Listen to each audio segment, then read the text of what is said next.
গৌসে আজম মানে কি? গৌসে আজম মানে হচ্ছে সবচাইতে বড় সাহায্যকারী। এবার ওয়াহাবি কি করবে? সবচাইতে বড় সাহায্যকারী তো আল্লাহ, তোকে আল্লাহর সাথে কে মিলাতে বলল? আজকে এখানে জালসা হলো, এই জালসাতে ধরেন কেউ 5,000 কেউ 10,000 দান দিলেন, একজন ব্যক্তি 50,000 দিলেন। তো আমি যদি বলি আজকের সবচাইতে বড় দাতা হচ্ছেন আব্দুর রহমান, 50,000 টাকা দিয়েছেন। একজন বলছে হুজুর আব্দুর রহমান বড় দাতা না আল্লাহ বড় দাতা? তোমার মতন গাঁজাখোর কেউ আছে? গৌসে আজম বলা যাবে কি যাবে না? গৌসে আজম মানে সবচাইতে বড় সাহায্যকারী। একজন বলছে হুজুর আল্লাহ তো সবচাইতে বড় সাহায্যকারী। তো আমি বললাম না যে কোনো জিনিসকে আল্লাহর সাথে মিলাতে গেলে হবে? এই জোরে বলেন হবে? এখানে অনেক আলিম ওলামা আছে, হুজুর যদি বলেন যে এখানে সবচাইতে বড় আলিম, সবচাইতে বড় মাওলানা হচ্ছেন হুজুর পীর সাহেব কিবলা মুফতি আজম, সবচাইতে বড় আলিম।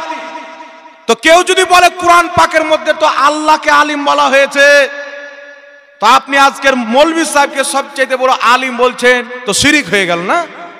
কোরআন পাকে আছে না আনতা মাওলানা ফানসুরনা আলাল কওমিল কাফিরিন, আল্লাহ নিজেকে মাওলানা বলেছেন। তো আচ্ছা বলেন তো কেউ যদি বলে মুর্শিদাবাদের সবচাইতে বড় মাওলানা হচ্ছেন মুফতি সাহেব, আর কেউ যদি বলে আল্লাহ নিজেকে কোরআন পাকে মাওলানা বলেছেন, আর আপনি আপনাদের মুফতি সাহেবকে সবচাইতে বড় মাওলানা বলে দিলেন, তো শিরিক হয়ে গেল না? তো একটা সুস্থ মস্তিষ্কের ব্যক্তি জানে, যাকে আল্লাহ ভালো ব্রেন দিয়েছেন, যে মুর্শিদাবাদের সবচেয়ে বড় মাওলানা বলেছেন, আল্লাহর মোকাবিলায় কেউ বলবে না, কোনো জাহিলও বলবে না। তো তেমনি গৌসে আজম, গৌসিয়াতের ওলিদের মধ্যে একটি মাকাম রয়েছে, ওই মাকামে যারা যারা ফায়েজ হন তাদের সবার মধ্যে সবচাইতে বড় হচ্ছেন আব্দুল কাদের জিলানী, তাই তিনাকে বলা হয় গৌসে আজম। কথা বুঝছেন? আল্লাহর মোকাবলাতে নয়, এগুলা ওয়াহাবিদের বেরেন শয়তানের খেলাফত নিয়ে বসে আছে, বুঝতে পারছেন?